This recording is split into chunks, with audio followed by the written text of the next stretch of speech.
తీసుకున్నది. అదేవిధంగా వైద్యానికి సంబంధించి కూడా వాళ్ళ బాధలు ఉన్నాయి. వాళ్ళ కనీసం ఎలాంటి వైద్య సౌకర్యం లేదు. ప్రభుత్వ ఉద్యోగస్తుల కోసం ఈ హెల్త్ కార్డు ఇవ్వడానికి ఒక విధి విధానం తీసుకొస్తున్నాం. వాళ్ళతో పాటు హోంగార్డ్స్ కూడా ఇస్తాం. రాజీవ్ ఆరోగ్యశ్రీ లాంటి మెరుగైన వైద్య సహాయాన్ని హోంగార్డ్స్కు అందించడానికి రాష్ట్ర ప్రభుత్వం ఆలోచన చేస్తున్నది. తొందరలోనే వీటన్నిటిని పరిష్కరించి జనవరి 1 నుండి వీటన్నిటిని అమలు చేసి హోంగార్డ్స్ను కూడా ఆదుకోవాలి అని చెప్పి ఈరోజు మన రాష్ట్ర ప్రభుత్వం నిర్ణయం తీసుకున్నది. అందుకే ఈరోజు హోంగార్డ్స్ నుంచి డీజీపీ వరకు వాళ్ళు గంటలు లెక్క పెట్టకుండా రోజుకు 24 గంటలు వాళ్ళు డ్యూటీ చేస్తూ వాళ్ళు సమాజంలో శాంతి భద్రతలను కాపాడుతున్నారు. దాంతో వాళ్ళు వాళ్ళ పిల్లల చదువుల మీద కుటుంబానికి సమయం ఇయ్యలేకపోతున్నారు. కుటుంబానికి సమయం ఇయ్యలేని పోలీసు అధికారుల పిల్లలు, అది డీజీపీ కావచ్చు, హోంగార్డ్ కావచ్చు, అన్ని హైరార్కీలో వాళ్ళ పిల్లలకు సరైన విద్య, సరైన ఉద్యోగ ఉపాధి అవకాశాలలో వాళ్ళకు కొంత అన్యాయం జరుగుతుంది.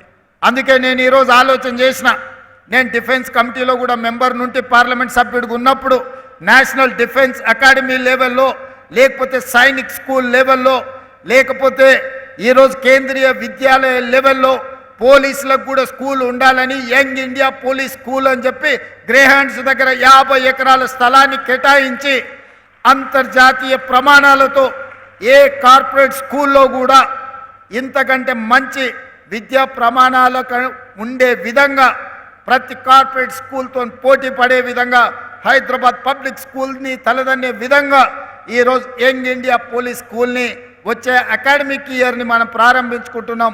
50 ఎకరాలలో ఈ యంగ్ ఇండియా పోలీస్ స్కూల్ని మనము ఏర్పాటు చేసుకుంటున్నాం. ఇందులో హోంగార్డ్ నుంచి డీజీపీ వరకు ఏ అధికారి పిల్లలైనా అందరూ సమానంగా అందరూ ఒకే దగ్గర చదువుకొని ఒక మంచి భవిష్యత్తులో ఎట్లయితే నేషనల్ డిఫెన్స్ అకాడమీ నుంచి వచ్చిన స్టూడెంట్స్ మాది ఎన్డీఏ అని చెప్పుకుంటున్నారో, సైనిక్ స్కూల్ నుంచి వచ్చిన పిల్లలు మేము సైనిక్ స్కూల్ పిల్లలమని చెప్పుకుంటున్నారో, భవిష్యత్తులో ఈ యంగ్ ఇండియా పోలీస్ స్కూల్ నుంచి వచ్చే పిల్లలు మేము పోలీస్ స్కూల్ నుంచి వచ్చినామని గర్వంగా చెప్పుకునే విధంగా దాన్ని తీర్చిదిద్దే బాధ్యత నాది. మీరు ఇంత కష్టపడి ఇంత త్యాగం చేసి మీరు సర్వం వడ్డీ శాంతి భద్రతలను కాపాడితే మీ పిల్లలకు ఉన్నతమైన చదువులు అందించకపోతే ఆ ప్రభుత్వాలు విఫలమైనట్టే. అందుకే ఈరోజు పోలీస్ శాఖ సిబ్బందిని దాదాపుగా హోంగార్డ్స్తో సహా లెక్క పెడితే 90 నుంచి 94 వేల మంది సిబ్బంది ఉన్నారు. ఈ 90 నుంచి 94 వేల సిబ్బంది 4 కోట్ల ప్రజల్ని కాపాడడమే కాదు, సైబర్ క్రైమ్లో, డ్రగ్స్లో, టెర్రరిస్ట్ యాక్టివిటీస్ని నియంత్రించడంలో ఈ దేశానికే తలమానికంగా పనిచేస్తున్నారు. సైబర్ క్రైమ్లో నేషనల్ లెవెల్లో హోమ్ మినిస్టర్ అమిత్ షాతో అవార్డు మన తెలంగాణ సైబర్ క్రైమ్ అందుకున్నది. అదేవిధంగా టెర్రరిస్ట్ యాక్టివిటీస్లో దేశంలో ఎక్కడ జరిగినా కేంద్ర ప్రభుత్వం నుంచి మొదలు పెడితే ఇతర రాష్ట్రాలు మన రాష్ట్ర పోలీసు వైపే చూస్తున్నారు. సమాచారం మీ దగ్గర ఏమైనా ఉందా, చర్యలు తీసుకోవడానికి మీరు సహకరించండి అని. ఇంత గొప్పగా సేవలు అందిస్తున్న పోలీస్ సిబ్బందిని అన్ని రకాలుగా ఆదుకొని అన్ని రకాల వసతులను వాళ్ళకు అందజేసి ఆత్మగౌరవంతో రాజకీయ ప్రమేయం లేకుండా, రాజకీయ ఒత్తిడి లేకుండా మీరందరూ మీ ఉద్యోగాలను నిర్వహించే విధంగా రాష్ట్ర ప్రభుత్వం మీకు అందరికీ అవకాశాలు కల్పిస్తుంది. నా విజ్ఞప్తి ఒక్కటే, ఈ ఉద్యోగం మీకు ఉపాధి కాదు, ఈ ఉద్యోగం ఒక భావోద్వేగం.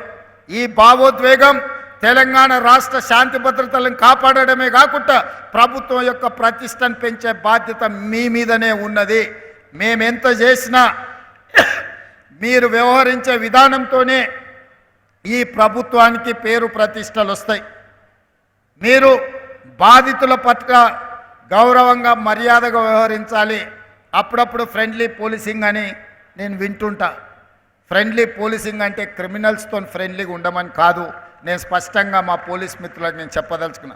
ఫ్రెండ్లీ పోలీసింగ్ అనే పదం బాధితులకు, అన్యాయం జరిగిన వాళ్ళు పోలీస్ స్టేషన్కి వచ్చినప్పుడు వాళ్ళని కూర్చోబెట్టి వాళ్ళ ఫిర్యాదు ఏందో కనుక్కొని ఆ ఫిర్యాదును పరిష్కరించి వాళ్ళకి న్యాయం చేసే విధంగా ఫ్రెండ్లీ పోలీసింగ్ ఉండాలి తప్ప కబ్జాలు పెట్టుకున్న వాళ్ళకో హత్యలు చేసిన వాళ్ళకో లేకపోతే ఆర్థిక నేరగాళ్లతో ఫ్రెండ్లీగా ఉండమని కాదు.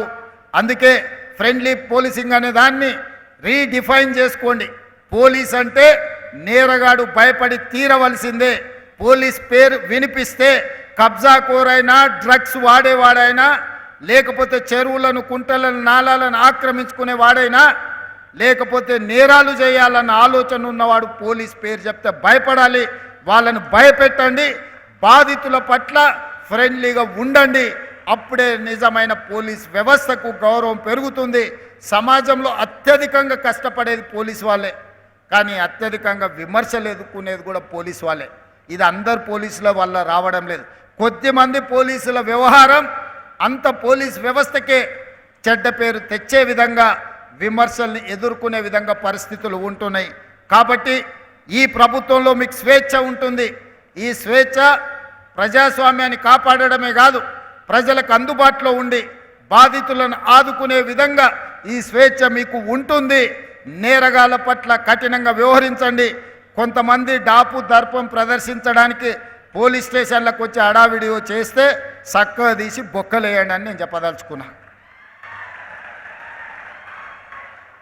పోలీస్ స్టేషన్కి వచ్చిన వాళ్ళు పోలీసుల పట్ల మొదట మర్యాదగా వ్యవహరించాలి. పోలీసులు వాళ్ళ పట్ల మర్యాదగా వ్యవహరించడం ఎంత ముఖ్యమో పోలీస్ స్టేషన్కి వచ్చిన ప్రజాప్రతినిధి ఎవరైనా సరే పోలీసుల పట్ల కూడా మర్యాదగా వ్యవహరించాల్సిన అవసరం ఉన్నది. వాళ్ళు అమర్యాదగా వ్యవహరిస్తే మీరు మర్యాదగా ఉండడం వల్ల అది చేతగాంతనంగా కొన్నిసార్లు సమాజానికి సందేశం ఇచ్చిన వాళ్ళం అవుతాము. కాబట్టి ఈ విషయంలో మీకు స్పష్టత ఉండాలి. ఈ వేదిక మీద నుంచి పోలీస్ శాఖ సిబ్బందికి టాప్ టు బాటం నేను ఇచ్చే ఇన్స్ట్రక్షన్ ఒక్కటే. బీయింగ్ అనే chief minister as well home మినిస్టర్గా నేను మీకు ఇస్తున్న ఆదేశం ఒక్కటే. పేదల పట్ల, సామాన్యుల పట్ల, బాధితుల పట్ల మీరు సానుభూతితో ఉండండి. వాళ్ళ సమస్యల్ని పరిష్కరించండి. నేరగాళ్ళు ఎంత వారైనా సరే, వాళ్ళ రాజకీయ నాయకులా, అధికారులా, లేకపోతే ఇంకెవరా, ఎవరిని చూడాల్సిన అవసరం లేదు. వాళ్ళ హోదా నేరగాడికి అప్లై అవ్వదు. ప్రోటోకాల్స్ కూడా నేరగాళ్ళకి అప్లై అవ్వవు. ప్రోటోకాల్ అనేది ప్రోటోకాల్ విధానం ఉంటుంది. అప్పుడు మాత్రమే ప్రోటోకాల్ పాటిస్తాము. నేరగాళ్లకు ప్రోటోకాల్స్ పాటించడం మొదలు పెడితే మీరు మీ ఉద్యోగాలను చెయ్యలేరు. అలాంటి వారి పట్ల స్పష్టంగా వ్యవహరించండి. విధి విధానాలను పాటించండి. మీ డిపార్ట్మెంట్ సమస్యలు ఏ హోదాలో ఉన్నా మీ సమస్యలు మీ ఉన్నతాధికారుల దృష్టికి తీసుకెళ్ళండి. యూనిఫామ్డ్ ఫోర్స్ అంటే క్రమశిక్షణతో మెలిగే ఫోర్స్. క్రమశిక్షణతో ఉండాల్సిన ఫోర్సే క్రమశిక్షణకు విరుద్ధంగా వాళ్ళు కొన్ని కార్యక్రమాలు తీసుకుంటే డిపార్ట్మెంట్కు చెడ్డ పేరు రావడమే కాకుండా వాళ్ళ సమస్యలను పరిష్కరించాలంటే కూడా జటిలమైపోతుంది. ఏ లెవెల్ పోలీస్ సిబ్బంది అయినా మీ సమస్యల్ని మీ ఉన్నతాధికారుల దృష్టికి తీసుకెళ్ళండి. ఉన్నతాధికారుల దృష్టిలో తీసుకెళ్లిన పరిష్కారం కానీ ఉంటే మా ఉప ముఖ్యమంత్రి గారు ఉన్నారు, మీరు ఎప్పుడైనా వెళ్ళి వారికి విజ్ఞప్తి చేయొచ్చు. వారి పైన కూడా ఇంకేదైనా సమస్య ఉంటే నేను సిద్ధంగా ఉన్నా.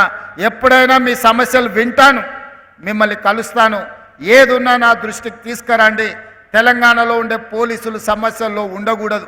ఎందుకంటే సమస్యలతో వచ్చే ప్రజల యొక్క సమస్యలు పరిష్కరించే మీరు సమస్యల్లో ఉంటే సమాజానికే నష్టం జరుగుతుంది. మీ సమస్యల్ని పరిష్కరించే బాధ్యత నేను తీసుకుంటాను.